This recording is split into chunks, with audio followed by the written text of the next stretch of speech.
Тэгэхээр засгийн газрын тэргүүн сайхан ард түмэндээ хандаж хэлсэн үгэндээ намрын чуулганаар засгийн газрын бүтцэд өөрчлөлт оруулна гэдгээ аль биесээр хэлсэн байгаа.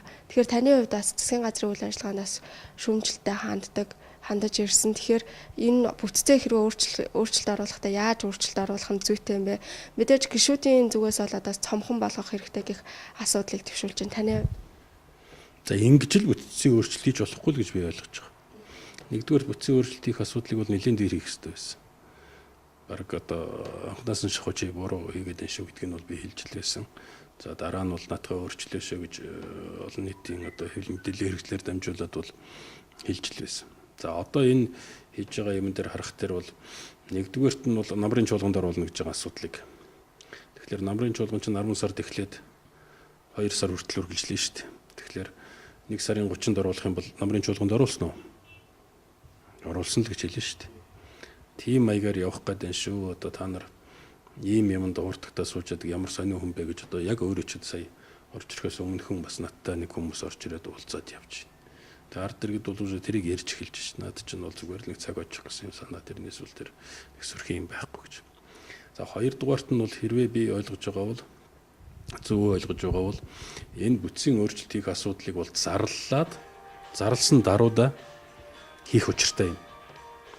Тэрнээс зарлж хаад тэгээ тэрийг хэрэгжүүлэх гээд бүтэн сар болдог ч юм уу илүү хугацаа болно гэж байж болохгүй л дээ. Өнөөдөр юу ажиглагдж байна гэхлээр зарлжчихсан. Тэгээд зарлжхаад хүлээгээс суучихсан. Өнөөдөр яам тамгын газараа яваад үзэхдээ сайд нар бол үндсэндээ бараг байхгүй болчихсон бүгдээрээ гадагшаага яваад гэсэн байна. Өнөөдөр ямар ч гэсэн сайд гэсэн нэг хаягтай гарчигтай нэг яарлагтай байгаа дээр ганц хоёр удаа гадагшаага явъя гэдэг ингээд заримчдаа авгаа хөхтэй аваад гэр бүлээрээ авсан сурагтаа сони хөвлөр өчөө тэгэл. За орлого сайд нар нь бас байхгүй болчихсон. Газар хэлцээний дарга нар нь амралтаа аваад явчихж. Тэгээ одоо үлдсэн хэм байна гэдэг ихлээр нэг хэдэн яамны ажилтнууд тэд нар нэг гүйрсэн хүмүүс. За манай яам байх ч юм уу байхгүй ч юм уу. За байлаа гэхэд энэ хүн байгаа ч байхгүй ч юу. Тэгээд тэр хүн байлаа гэхэд намайг байлгах ч юм уу гэдэг ингээд бүхэл бүтэн төрийн ажил, төрийн бүх энэ гүйцэтгэх засаглалын яамдын хэмжээнд бол ажил нь ингээд зүгээр нэг тийм хөвсөн байдалтай, жингүүцсэн байдалтай болчихж шүү дээ. Тэгэхээр ингэж одоо гүйцэтгэх засаглалаар тоглоно гэдэг бол дэндүү хариуцлагагүй зүйл гэж би ойлгоод байна. Жарид эндэж шүү дээ. 14 жооныхоо эхний 5 сард тоглочихсон. Дараа нь бид нар ч өөрсдөө одоо нэг наадам мэтэргээд алга болсон.